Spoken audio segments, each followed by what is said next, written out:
అందరికీ నమస్కారం. నా పేరు రాఘవేంద్ర హర్ష, అనంతపురం జిల్లా జేఏసీ కన్వీనర్ని.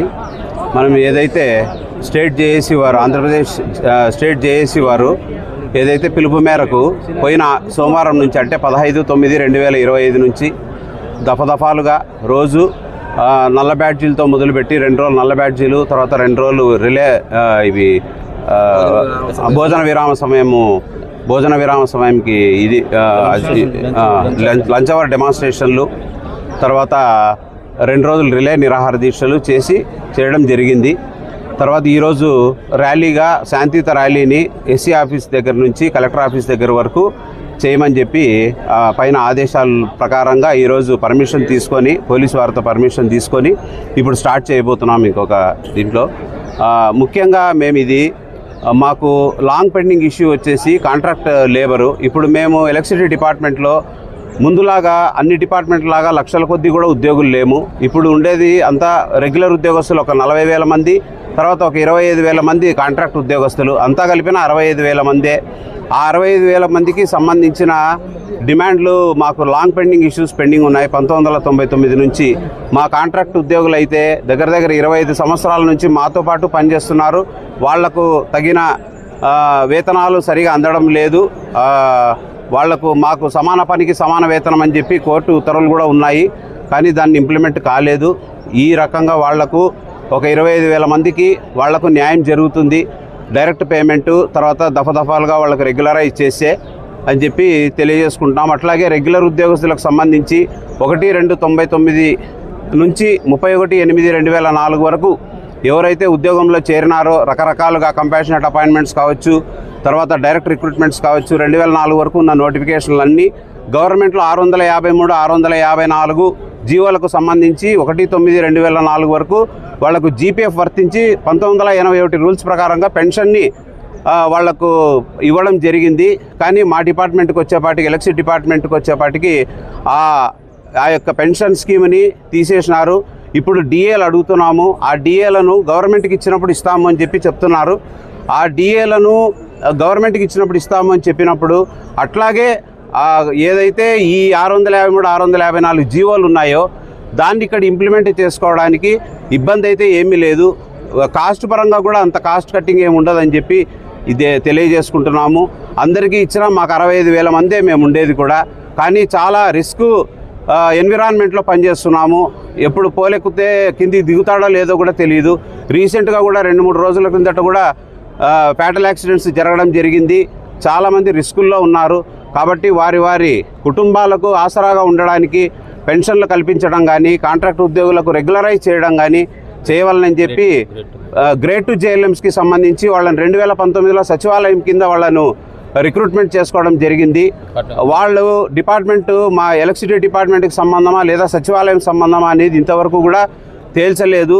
దయించి అది కూడా మా డిపార్ట్మెంట్కే విలీనం చేసి మాకున్న శాంక్షన్ పోస్టుల్లోనే వాళ్ళను కూడా తీసుకొని వాళ్లకు కెరీర్ పరంగా కావచ్చు లేదా వాళ్లకు వేతనాల పరంగా కావచ్చు ఎలక్ట్రిసిటీ డిపార్ట్మెంట్ జీతాలే కల్పించి ప్రమోషన్లు కల్పించమని ముఖ్యంగా ఈ వారం నుంచి చేస్తున్న ధర్నా కార్యక్రమాల్లో ఇవి ముఖ్యమైన డిమాండ్లు అని చెప్పి తెలియజేసుకుంటాం. సార్, నూతన రెగ్యులేషన్స్ 2/10/2019 నుండి నూతన రెగ్యులేషన్స్ ఏవైతే ఇంప్లిమెంట్ చేశారో, అంటే ఇంతకుముందు మనకు ఏవైతే మా రెగ్యులర్ ఎంప్లాయీస్కి లాగా పే స్కేల్ కాకుండా కొత్త పే స్కేల్ను ఇంప్లిమెంట్ చేసి వాళ్ళకంతా 15,000 రూపాయలతో మొదలుపెట్టి రికవరీస్ అన్నీ పోను 12,000 రూపాయలు మాత్రమే ఇస్తున్నారు. బయట కూలికి పోయినా కూడా రోజుకి 1,000 రూపాయలు వాళ్లకు దక్కే పరిస్థితి ఉంది, అంటే 30,000 రూపాయలు దక్కే పరిస్థితి ఉంది. కానీ ఈ ఎలక్ట్రిసిటీ డిపార్ట్మెంట్లో ఇంత ప్రమాదకరమైన పరిస్థితుల్లో పనిచేస్తున్నా కూడా వాళ్లకు రోజుకి 400 రూపాయలు దొరకడం లేదు. ఇది సరైన విధానం కాదని చెప్పి తెలియజేసుకుంటున్నాము. మెడికల్ పాలసీ సార్, ప్రతి గవర్నమెంట్ డిపార్ట్మెంట్లో సెంట్రల్ గవర్నమెంట్ నుంచి రైల్వేస్, తర్వాత స్టేట్ గవర్నమెంట్లో అన్నిటికీ కార్డులు ఇచ్చున్నారు. ఆ కార్డులను డైరెక్ట్గా తీసుకొని పోతే స్టార్ హెల్త్ కార్డ్స్ లేకపోతే వేరే హెల్త్ కార్డ్స్ ఏవైతే ఉన్నాయో అలాగా హాస్పిటల్ తీసుకుపోతే వాళ్లకు మెడికల్ ట్రీట్మెంట్స్ అందుతున్నాయి. కానీ మాకు ఇక్కడికి వచ్చేపాటికి క్రెడిట్ కార్డు సౌలభ్యం మాత్రమే ఉంది. క్రెడిట్ కార్డు అంటే అడ్మిట్ అయిన తర్వాత వాళ్ళ కొటేషన్ని తీసుకొని ఎంతైతే అమౌంట్ ఉంటుందో వాళ్ళు కొటేషన్ ఇస్తారో అంత అమౌంట్కి మాత్రమే క్రెడిట్ కార్డు ఇవ్వడం జరుగుతూ ఉంది. అది ఎక్కువైనా తక్కువైనా, క్యాన్సర్ పేషెంట్స్ అయినా లేకపోతే దీర్ఘకాలిక రోగాలు ఏమున్నా కూడా అంత మాత్రమే అందుతూ ఉంది. ఇది సరైన సదుపాయం కాదు మాకి. కంపల్సరీగా అన్లిమిటెడ్ మెడికల్ పాలసీ ఇంప్లిమెంట్ చేయాలని చెప్పి కోరుతున్నాం. ఎందుకంటే విపరీతమైన ప్రమాదకరమైన పరిస్థితుల్లో పనిచేస్తున్నాం.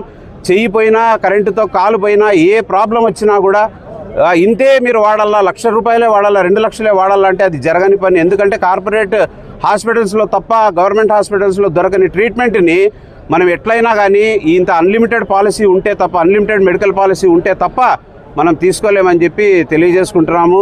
ఈ రకంగా గవర్నమెంట్ తర్వాత యాజమాన్యము మా మీద కొంచెము ఒక మంచి అభిప్రాయంతో మాకు మా సమస్యల్ని పరిష్కరించగలని చెప్పి కోరుతున్నాం. Thank you sir. నాగార్జున, రాష్ట్ర ప్రధాన కార్యదర్శి, B281 అప్లేటెడ్ టు INTC 327.